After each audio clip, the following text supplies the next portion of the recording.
अस्सलाम वालेकुम स्टूडेंट्स, आज हम जमायत नहम का मजमून पढ़ेंगे उर्दू। और आज का हमारा जो उन्वान है वो है गज़ल। गज़ल लिखी है ख्वाजा हैदर अली आतिश ने। और अगर हम जमायत नहम की किताब उर्दू का ये सफ़ा देखें तो सफ़ा नंबर है 131। सफ़ा नंबर 131 पर हम गज़ल शुरू करने लगे हैं। हमारा पहला शेर है, रुखो जुल्फ पर जान खोया क्या, अंधेरे उजाले में रोया क्या। स्टूडेंट्स, आपको मैं बताऊं कि इससे पहले ख्वाजा हैदर अली आतिश का जो तारुफ है वो बड़ी ही तफसील के साथ हम पिछले सबक में पढ़ चुके हैं। आप वो पिछली वीडियो देखें, उसमें जो है ना वो लेसन ज़रूर उसे सारा जो है ना वो सुने, उसके बाद अपनी किताब से पढ़ें, आपको MCQs वहाँ से आएंगे। अभी हम आज जो गज़ल शुरू की है जिसका मैंने पहला शेर आपको पढ़कर सुनाया है, पहले तो हम इसमें ये देखेंगे कि पहला मशवरा मेरा आपको यह है कि गज़ल को बार बार पढ़ें, कम से कम 3 से 4 दफ़ा पढ़ें, ताकि ये जो अशार है उनके अल्फाज समझ आए, अल्फाज के मानी समझ आए, और फिर उनमें जो मख्फी मानी है, जो छुपे हुए मानी है वो आपको समझ आए। वो जब आप बार बार पढ़ेंगे तो ही समझ आएंगे। अभी हम हवाला मतन हम जान चुके हैं कि ये गज़ल है, किसकी गज़ल है? ख्वाजा हैदर अली आतिश की। ये शायर कौन है? ख्वाजा हैदर अली आतिश। अब इसके बाद हम जाएंगे अल्फाज मानी की तरफ। रुख का मतलब है चेहरा, जुल्फ से मुराद है बाल, जान से मुराद है इंसानी जान, इंसानी जिंदगी, खोया से मुराद है गंवा देना, अंधेरे उजाले में रोया क्या। बज़ाहिर ये आसान सहलुल मुमतना की मिसाल है। ये गज़ल किसकी मिसाल है? सहलुल मुमतना। सहलुल मुमतना से मुराद है कि आसान अल्फाज। ख्वाजा हैदर अली आतिश को अगर हम देखें तो तकरीबन 2 से 2.5 सदियाँ पहले ख्वाजा हैदर अली आतिश ने गज़ल ये लिखी। उनकी डेट ऑफ बर्थ है 1764 और डेट ऑफ डेथ है 1846। उस हवाले से फिर भी हमें यह गज़ल के तमाम अल्फाज जो हैं वो बड़ी ही बाखूबी हमें समझ आ रहे हैं। कोई लफ्ज़ इतना मुश्किल नहीं कि हम ये कह सकें कि ये 2-2.5 सदी पहले, 2-250 साल पहले ये गज़ल लिखी गई थी। हमें सारे अल्फाज अच्छी तरह समझ आ रहे हैं। तो हमने जब शेर को पढ़ा, रुखो जुल्फ पर जान खोया क्या, अंधेरे उजाले में रोया क्या, तो हमें समझ आई कि एक तो ये सहल मुमतना की गज़ल है। आसान, सहल से मुराद है आसान तरीन अशार की मिसाल है एक।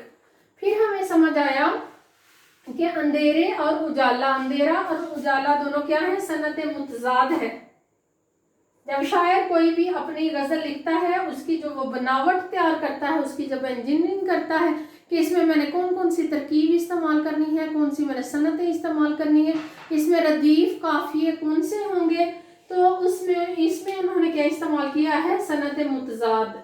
अंधेरा और उजाला सनत मुतजाद है। अगर रुख और जुल्फ देखा जाए तो रुख चेहरा और जुल्फ काले रंग के, जुल्फ और चेहरा जो है ना वो दोनों एक दूसरे की जिद होते हैं, मगर सनत मुतजाद के पर सही मानी में उतरने वाला सनत मुतजाद जो है वो अंधेरा उजाला है। इसके बाद स्टूडेंट्स मैं आपको बताऊं लफ्ज़ क्या और क्या सवाल पूछने के लिए क्या इस्तेमाल किया जाता है। तो यहाँ पर ख्वाजा हैदर अली आतिश क्या इस्तेमाल कर रहे हैं? इस्तफहामिया अंदाज। इस्तफहामिया अंदाज क्या होता है? सवाल पूछना। अब गज़ल है, गज़ल में सवाल पूछा जा रहा है, शायर खुद ही सवाल पूछता है और खुद ही गज़ल में उसका जवाब देता जाता है। जिस गज़ल में सवाल पूछा जाए उसे, या जिस नज़म में भी सवाल पूछा जाए तो उसे कहा जाता है इस्तफहामिया अंदाज। एक तो सहलुल मुमतना की गज़ल है, आसान अल्फाज इसमें इस्तेमाल हुए, दूसरा इस्तफहामिया अंदाज इस्तेमाल हुआ, क्या और क्या, तीसरा इसमें सनत मुतजाद यानी अंधेरे और उजाला इस्तेमाल हुआ। इसके बाद और ये आपने एक क्वेश्चन है कि ये आपने कहाँ लिखना है। सबसे पहले तो आपने हवाला मतन लिख दिया कि ये गज़ल है और शायर है ख्वाजा हैदर अली आतिश। उसके बाद आपने हले लुगत यानी अल्फाज मानी लिख दिए। उसके बाद आपने लिखना है मफ़हूम। तीसरे स्टेप में, तीसरे दर्जा जो है उसमें आप मफ़हूम लिखेंगे। उसके बाद जब आप तशरीह करेंगे तो तशरीह में ये तीनों चीज़ें आप बयान करेंगे। स्टूडेंट्स किस में बयान करेंगे? तशरीह में। इसी के नंबर, कोई नंबर नहीं आपका कटेगा अगर आपने ये सारी चीज़ें तरतीब के साथ आपने लिख दी। मफ़हूम क्या है? मफ़हूम आपको मैं पहले बता चुकी हूँ कि स्टूडेंट्स आपने जब तशरीह करनी है पहले मफ़हूम लिखें फिर तशरीह करें। मफ़हूम ये होता है कि गज़ल का जो मिसरा है, शेर का जो मिसरा है, उसे आसान अल्फाज में बयान कर देना, यानी उसका मानी बयान कर देना। रुखो जुल्फ पर जान खोया क्या, इसका मैंने मानी ये बयान किया। मफ़हूम कि चेहरे और बालों पर जिंदगी गंवाने का क्या फ़ायदा है। अंधेरे उजाले में रोया क्या, रात की तारीकी और दिन की रोशनी में क्यों रोते हैं। ये इसका मफ़हूम हो चुका। अब हम आएंगे तशरीह की तरफ कि ख्वाजा हैदर अली आतिश इस गज़ल में, और ये उनकी बेहतरीन गज़ल है, उनका सारी की सारी शायरी एक उस्ताद शायर की शायरी है। उनके अपने शागिर्दों की बहुत बड़ी तादाद थी। उन्होंने बहुत से अदबी मार्के किए और उन अदबी मार्कों का फ़ायदा ये हुआ कि उनकी उर्दू अदब में हमें एक अच्छी और बेहतरीन शायरी हमें पढ़ने को मिली। तो ये गज़ल भी बहुत अच्छी है। वो कहते हैं रुखो जुल्फ पर जान खोया क्या। अक्सर तो तशरीह में आप लिखेंगे कि अक्सर शायर तो अपने महबूब की तारीफ़ें ही बयान करते हुए उनका सारा का सारा दीवान ख़त्म हो जाता है। तो यहाँ पर ये तो बिल्कुल उल्ट बात कर रहे हैं। उल्ट बात कैसे कर रहे हैं कि रुखो जुल्फ पर जान खोया क्या, कि अपने महबूब का चेहरा देखकर, उसकी जुल्फ़ें देखकर, उसका बाल देखकर उसी पर ज़िंदगी हार दी, उसी पर ज़िंदगी गंवा दी, उसी पर जान ख़त्म कर दी। क्या अल्लाह ताला ने ज़िंदगी इसलिए दी हुई थी? इसको कहते हैं रवायत शिकन शायर। स्टूडेंट आपने तशरीह में लिखना है कि ख्वाजा हैदर अली आतिश रवायत शिकन शायर थे। अब रवायत शिकन कैसे? रवायत शिकन से मुराद होता है कि एक जो रवायत है उसको तोड़ने वाला शायर। उर्दू अदब की रवायत क्या है? अपने महबूब की तारीफों में तारीफों के पुल बांधते जाना। तो ख्वाजा हैदर अली आतिश उस रवायत को कैसे तोड़े हैं? वो कहते हैं रुखो जुल्फ पर जान खोया क्या, कि ज़िंदगी इतनी कीमती अल्लाह ताला ने दी हुई है, वो अपने इंसानी महबूब के चेहरे और बालों पर ही ज़िंदगी गंवा दे। क्या ज़िंदगी इसीलिए मिली है? बिल्कुल उन्होंने रवायत शिकन है। असल में ये इस्तफहामी अंदाज है, वो सबात नहीं से असबात की तरफ जा रहे हैं, नहीं से असबात की तरफ। स्टूडेंट इसका मतलब ये है, नहीं से असबात की तरफ का मतलब है, यहाँ हम नंबरिंग ठीक कर लेते हैं, 1 2, इसे जो है ना वो 3 कर देते हैं, इसे हम 4 कर देते हैं और इसे हम 5 कर देते हैं। ये सारा कुछ आपने तशरीह में बयान करना है। नहीं से असबात से मुराद ये है कि शायर क्या कहता है कि अपने महबूब के चेहरे और बालों पर ही जिंदगी गंवा देना। क्या जिंदगी का यही मकसद है? यानी वो ना कह रहा है कि मैं तो ऐसा नहीं कर सकता, मैं तो चेहरे और जुल्फ को देख के, बालों को देख के जिंदगी नहीं हार सकता। असल में शायर अपने महबूब की तारीफ करता है। वो कहता है कि मेरे महबूब के रुख और जुल्फ, उसका चेहरा और उसके बाल इस कदर खूबसूरत है कि लोग उस पर जिंदगी हार देते हैं। लोग वहीं पे अपनी सांस लेना भूल जाते हैं। लोग वहीं पे उनकी सांस थम जाती है, वहीं पे वो रुक जाते हैं मेरे महबूब की खूबसूरती देखकर। तो वो नहीं से असल में असबात की तरफ जा रहे हैं, नहीं से हाँ की तरफ जा रहे हैं।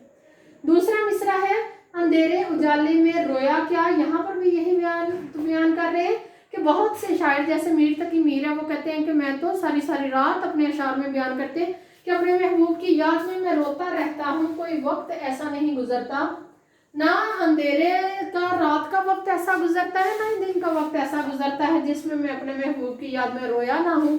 तो उसी रवायत को वो तोड़ते हुए ख्वाजा हैदर अली आतिश कहते हैं कि अंधेरे उजाले में रोया क्या, रात की जो तारीकी है वो आराम के लिए है, दिन का जो उजाला है वो काम के लिए है। तो क्या सारी सारी रात, सारा सारा दिन महबूब की याद में रोने में गुजार दिया जाए? क्या इंसान को दुनिया में और कोई काम नहीं रह गया कि सिर्फ रोने में ही दिन और रात गुजार कर सारी जिंदगी जाया कर दी जाए? ये भी शायर क्या कह रहे हैं, नहीं से असबात की तरफ जा रहे हैं। पहले ये सवाल करते हैं, फिर खुद जवाब इसी मिसरे में देते हैं कि हाँ, महबूब की याद में दिन और रात जो रोना है, जो अब मैं अकेला नहीं रोता, मुझसे पहले बहुत से शायर गुजरे, बहुत से लोग गुजरे जो अपने महबूब की याद में दिन रात रोते रहते हैं। हाँ, मुझे भी वही तजर्बा हुआ, मैं भी उसी तजर्बे से गुजरा, तो इसलिए अब मैं ये सोचने पर मजबूर हुआ हूँ कि इतना महबूब की याद में दिन और रात रोते रहने के बाद हासिल क्या हुआ? कुछ भी तो हासिल नहीं हुआ। दिन रात रोने से सिर्फ अपना वक्त ज़ाया हुआ, तो इसलिए दिन और रात में रोने से क्या फ़ायदा। दोनों यहाँ पर मतलब बयान हुए। एक तरफ वो अपने महबूब की तारीफ बयान करते हैं और साथ ही सवाल पूछते हैं, दूसरी तरफ दिन रात रोने का भी जिक्र करते हैं और साथ ही सवाल पूछते हैं। अगर इसे मैं मुतलका अशार में देखूं तो चूंकि पहले मिसरे में अपने महबूब की तारीफ बयान की गई है, इसलिए वो कहते हैं दिल ही तो है दर्द से बर न आए क्यों, रोएंगे हम हजार बार कोई हमें सताए क्यों। कि जब ये महबूब की तारीफ बयान करने पर जान खो दी, जान गंवा दी, जिंदगी खत्म हो गई और अंधेरे उजाले में रोते रहने का जब जिक्र आया, तो गालब भी उस्ताद शायर है, वो कहते हैं दिल ही तो है दर्द से भर ना आए क्यों, रोएंगे हम हजार बार कोई हमें सताए क्यों। दूसरा शेर भी मोमिन खान मोमिन का है, जो खुद एक उस्ताद शायर है। कहते हैं क्यों सुने अर्ज़ मुज़तरिब मोमिन, सनम आखिर खुदा नहीं होता। ये जितनी मैंने आपको जो है ना वो ख्वाजा हैदर अली आतिश के पॉइंट्स बताए हैं, उनकी शायरी की खसूसियात बताई हैं, वही इन दो शायर उस्ताद शायर जो है इन्होंने भी इसमें बताई है। रोने का भी जिक्र है और क्यों यानी इस्तफहामिया अंदाज भी है। इसी तरह मोमिन खान मोमिन जो है ना वो भी इसमें क्यों से है, अपनी गज़ल का अपनी शेर का आगाज़ जो है ना क्यों से करते हैं, इस्तफहामिया अंदाज है। और उसमें भी वो कहते हैं कि सनम आखिर खुदा नहीं होता, और वो भी इसमें रवायत शिकन शायर होने का इसमें मुजाहरा कर रहे हैं। तो स्टूडेंट इस तरह शेर नंबर 1 की हमारी तशरीह मुकम्मल हुई। आप अपने रजिस्टर पर लिखें। शेर नंबर 2 की अब तशरीह की तरफ आते हैं। हमेशा लिखे वस्फ़े दंदाने यार, कलम अपना मोती परोया क्या। हमेशा लिखे वस्फ़े दंदाने यार, यहाँ इसको मैं ये इस एरो के साथ इस तरह करूँगी। क्यों किया गया है? क्योंकि ये एक तरकीब है। तरकीब से मुराद है कि ऐसे 3 अल्फाज जो मरकबे अज़ाफ़ी हों, यानी वो अगले लफ्ज़ के साथ मिलकर मरकब में अज़ाफ़ा कर रहे हों, अल्फाज में अज़ाफ़ा कर रहे हों, उसे कहते हैं तरकीब कहते हैं। तरकीब स्टूडेंट्स पढ़ने में ऐसे ही पढ़ी जाती है वस्फ़े दंदाने यार, लेकिन जब हम इसका मीनिंग देखते हैं तो मीनिंग इसका यहीं से ये एरो जो है वो वापस पलट जाता है, उल्टा हो जाता है मीनिंग के लिहाज से। हमेशा लिखे वस्फ़े दंदाने यार, मानी के लिहाज से हम पढ़ेंगे कि दोस्त के महबूब के जो दांत हैं उनकी खसूसियात। पढ़ने में वस्फ़े दंदाने यार और मानी के लिहाज से उल्टा पढ़ेंगे। ये एरो अगर मैं मानी के लिहाज से ऐसे लगाऊं तो आपको ज़्यादा अच्छी तरह समझ आएगा कि महबूब के दांतों की जो खसूसियात है। हमेशा लिखे वस्फ़े दंदाने यार, यानी यहाँ पर तरकीब बयान की है। तरकीब कौन सी है? मरकबे अज़ाफ़ी की तरकीब है और तरकीब को हमेशा मानी के लिहाज से उल्टा पढ़े।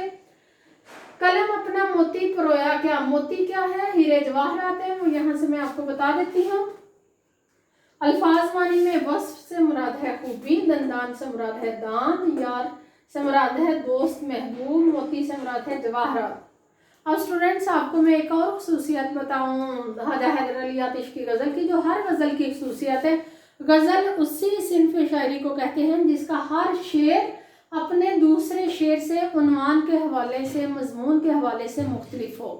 पीछे हम क्या पढ़ रहे हैं, पिछला हमारा मजमून और था, अब जब हम आगे अगला शेर पढ़े हैं तो वहाँ पर मजमून और है। अल्फाज के मानी हम पढ़ चुके हैं, मफहूम हम समझेंगे। हमेशा लिखे वस्फ़े दंदाने यार, इसका मानी में इस तरह बयान किया गया। मफहूम, मैंने हमेशा अपने महबूब के दांतों की तारीफ बयान की है। कलम अपना मोती परोया क्या, मेरा कलम हीरे परोकर, हीरे मोती परोकर गज़ल की लड़ी बनाता है। ये दूसरे का मानी हो गया। अब हम आएंगे तशरीह की तरफ। ख्वाजा हैदर अली आतिश कहते हैं हमेशा लिखे वस्फ़े दंदाने यार, कि मैंने तो हमेशा अपने महबूब के जो दांत हैं उन दांतों की ही तारीफ़ें बयान करते करते मेरी गज़ल मुकम्मल हो जाती है। मेरा महबूब इतना खूबसूरत है کہ اس کے جب میں دانت دیکھتا ہوں تو وہ دانت نہیں ہے، وہ ایسے ہیں جیسے موتی ہوں، سفید چمکتے ہیرے۔ یہ جو موتی ہیں میں ان سے تشبیہ اگر دوں اپنے محبوب کے دانتوں کی تو یہ بات بالکل بھی مبالغہ آرائی نہیں ہوگی۔ تشبیہ سے مراد ہے اسٹوڈنٹ، تشبیہ سے مراد ہے کہ کسی بھی خوبی کی وجہ سے کسی اور بات کا احساس، تشبیہ مثال دینا اسے کہتے ہیں تشبیہ۔ تو یہاں پر خواجہ حیدر علی آتش کہتے ہیں کہ میں نے اپنے محبوب کے جو دانت ہیں ان کو کس سے تشبیہ دی ہے؟ موتی سے تشبیہ دی ہے۔ موتی کیا ہے؟ سفید ہیرے موتی۔ کہتے میرے محبوب کے جو دانت ہیں وہ اس قدر خوبصورت ہیں، اس کی میں کیا خوبیاں بیان کروں، اتنے خوبصورت ہیں مجھے تو ایسے لگتا ہے کہ جیسے کوئی موتی چمک رہا ہے۔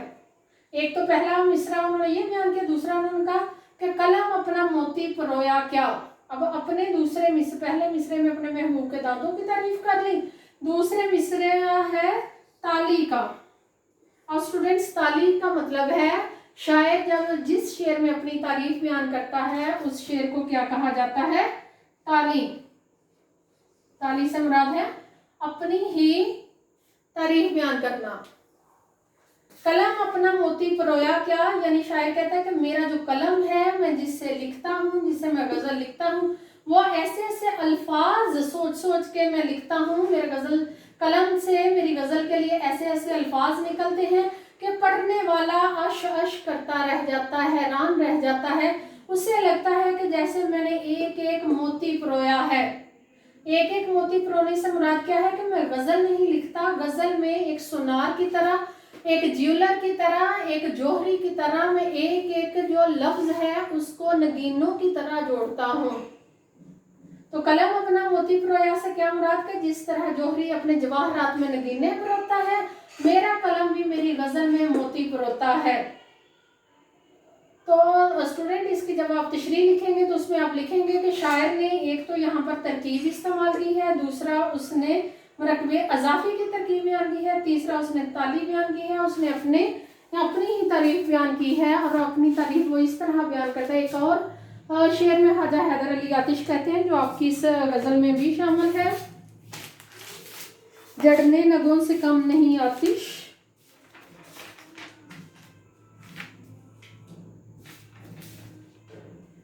جی جڑنا نگوں سے کم، ابھی فی الحال مجھے وہ پیج نظر نہیں آ رہا، جڑنا نگوں سے کم نہیں آتش، شاعری کام ہے مرصع ساز کا۔ آتش کا ہی شعر ہے، وہ کہتے ہیں کہ جو اشعار ہیں ان کو ایک ایک شعر کو غزل میں چن چن کے جو لکھنا ہے وہ کسی بھی مرصع ساز سے، مرصع کاری، یہ جو میں نے آپ کو اس کے تعارف میں بیان کیا کہ وہ اشعار ایسے لکھتے تھے جیسے مرصع کاری کر رہے ہیں، اشعار کو لکھنے کو، غزل کے لکھنے کو مرصع کاری سمجھتے تھے۔ مرصع کاری سے مراد ہے، لفظ میں لکھوں تاکہ آپ کو لفظ کی سمجھ آ جائے، کیا لفظ بولا جا رہا ہے؟ مرصع کاری۔ مرصع کار ہوتا ہے نگینہ کاری، یعنی جیولر کا جو کام ہے نگینہ کاری۔ تو شاعر اس شعر میں کہہ رہا ہے کہ پہلے تو میرے محبوب کے دانت اس قدر خوبصورت ہیں کہ اس کی تعریف بیان کرتے ہوئے میں اپنے محبوب حقیقی کی تعریف بیان کرتا ہوں جس نے اتنے خوبصورت دانت بنائے۔ وہ دانت کیا ہیں؟ وہ تو ہیرے موتیوں جیسے ہیں۔ اس کی خوبیاں میں بیان کرتے ہوئے میرا ذہن میرے رب تعالیٰ کی طرف چلا جاتا ہے، خالق حقیقی کی طرف چلا جاتا ہے کہ اس نے میرے محبوب کے اس قدر خوبصورت دانت بنائے۔ پھر دوسرے مصرے میں وہ کہتے ہیں کہ میرا قلم اتنے موتی پروتا ہے کہ کسی اور شاعر کا جو دعویٰ ہے کہ وہ بہت اچھی غزل لکھتا ہے تو اس کے مقابلے میں میں یہی بات کہہ کے بات ختم کروں گا کہ میرا جو قلم ہے وہ غزل نہیں لکھتا، وہ شعر نہیں کہتا، بلکہ وہ تو موتی پروتا ہے۔ آپ کو اسٹوڈنٹ میں بتا چکی ہوں کہ خواجہ حیدر علی آتش اپنی زندگی میں بہت سے انہوں نے ادبی معرکے کیے، ادبی لڑائیاں لڑی، ایک دوسرے سے مقابلہ بازی جاری رہتی تھی، تو اسی حوالے سے وہ اپنی تعریف بھی بیان کر رہے ہیں کہ میرا قلم تو غزل نہیں لکھتا بلکہ موتی پروتا ہے۔ اس حوالے سے اگر میں آپ کو متعلقہ اشعار ہم دیکھیں تو ناز کی اس کے لب کی کیا کہیے، پنکھڑی ایک گلاب کی سی ہے، اس میں بھی میر تقی میر، جیسے انہوں نے پہلے شعر میں محبوب کے دانتوں کی تعریف بیان کی، میر تقی میر یہاں پر اپنے محبوب کے ہونٹوں کو پنکھڑی کے ساتھ تشبیہ دے رہے ہیں۔ اگلا شعر ہے، ہر بول تیرا دل سے ٹکرا کے گزرتا ہے، कुछ रंग बयां हाली है सबसे जुदा तेरा, ये हाजा अल्ताफ हुसैन हाली का शेर है। वो इसमें क्या कर रहे हैं कि वो ताली बयान कर रहे हैं, जो मैं आपको पहले कह चुकी हूँ कि तशबीह का शेर पहला मिसरा, यहाँ पर मीर तकी मीर ने भी तशबीह दी है, और यहाँ पर ये दूसरा मिसरा है ताली का, शायर की अपनी तारीफ का। यहाँ हाजा अल्ताफ हुसैन हाली भी अपनी तारीफ बयान कर रहे हैं कि हर बोल तेरा दिल से टकरा के गुजरता है, कि हाली तेरा हर बोल भी दूसरों के दिल में बस जाता है। कुछ रंगे बयां हाली है सबसे जुदा तेरा। आपने जो स्टूडेंट तशरीह करनी है, दोनों मिसरों को अलग अलग बयान करना है, दोनों की तशरीह अलग अलग करें। उसके बाद ये दोनों जो वो मैंने मुतलका अशार बताए हैं, ये दोनों जब पहले मिसरे की तशरीह करें तो पहला शेर लिख लें, जब दूसरे मिसरे की तशरीह करें तो दूसरा शेर लिख लें। इस तरह आपके 2 से 2.5 सफ़े की ये तशरीह हो जाएगी। आप जब स्टेप वाइज सारा लिखेंगे, अभी अपना रजिस्टर निकालें, उस पर आप अपनी तशरीह लिखें जिस तरह मैंने बताया, हवाला मतन लिखें, उसके बाद अल्फाज मानी लिखें, उसके बाद मफ़हूम लिखें, फिर तशरीह में ये सारी सनतें भी बताएं, कौन कौन सी सनत इस्तेमाल हुई, मुतलका शेर लिखते हुए तशरीह करें, और फिर देखें कि लेंथ कितनी हुई, तवालत कितनी हुई। 2 से 2.5 सफ़े एक शेर की तवालत होनी चाहिए। अगर आपको किसी किस्म का कोई मसला पेश आता है मुझसे ज़रूर पूछें। अस्सलाम वालेकुम।